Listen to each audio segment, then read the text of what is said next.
प्रसूता को नहीं छूना। पूरा ध्यान रखा गया है ऋषि मुनियों के द्वारा, इसलिए ऐसे रिवाज बनाए गए हैं कि उसका स्वास्थ्य ठीक रहे। कौन बाहर से आया, किस तरह का है, कौन से हमारे किस प्रकार वाले हमारे हाथ है, कहीं इन्फेक्शन लग गया माता को। और वो जमाना था कि उसमें बालक को जन्म देते समय भी बहुत माताओं की मृत्यु हो जाती थी, और असावधानी के कारण कभी कभी बच्चे भी बचपन में ही मर जाते थे। कभी बालक को जन्म देने के बाद असावधानी के कारण, अज्ञान के कारण, जड़ता के कारण प्रसूता को इन्फेक्शन लग गया, मर जाती है। और उस जमाने में हॉस्पिटल और मेडिकल फैसिलिटीज, सर्विसेज इतनी बढ़िया थी नहीं। कह दिया दूर रहो, उसको छूने से अपवित्र, उनको दूर रखना है। कुल मिलाकर उस प्रसूता को बचाना है। ये भाव, वही भाव जब वो ऋतुमती होती है स्त्री, तो जरूरत होती है उसको 3 दिन 4 दिन 5 दिन आराम करना। इसलिए रसोई में नहीं जाना, इसलिए पूजा पाठ नहीं। चलो कोई कहे रसोई में नहीं जाना है तो कि पूजा पाठ क्यों नहीं?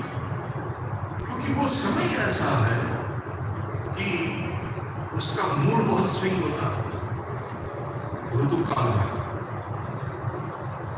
चिड़चिड़ा करना। पुराने जमाने में तो सास जी की मर्यादा, ससुर जी की मर्यादा, पति के सामने कुछ नहीं बोलना, अपनी भड़ास भी नहीं निकाल सकती थी। पुरुष लोग तो रविवार की 1 दिन की छुट्टी मनाते हैं, कई लोग शनि और रवि 2 दिन की छुट्टी मनाते हैं। महिलाओं को कब छुट्टी? जब पुरुष की छुट्टी होती है तो महिलाओं को तो ओवर टाइम करना पड़ता है।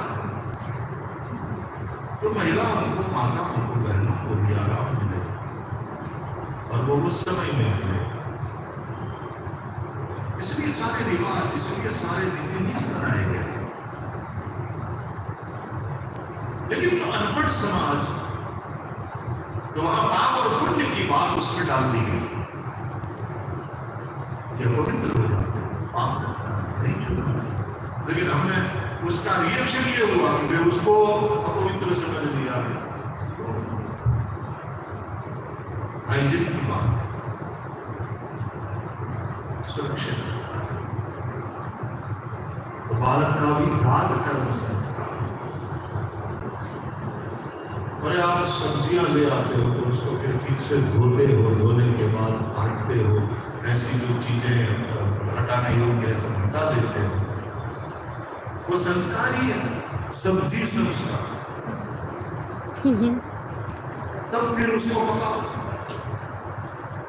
और आजकल तो सब्जियां जो जहर लेकर के आती हैं, जंतुनाशक, तो ठीक से यदि संस्कार न करो तो तुम अपने पेट में जहर डालो।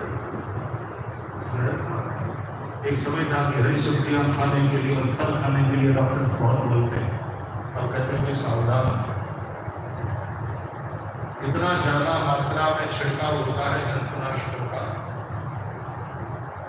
जहर का काम।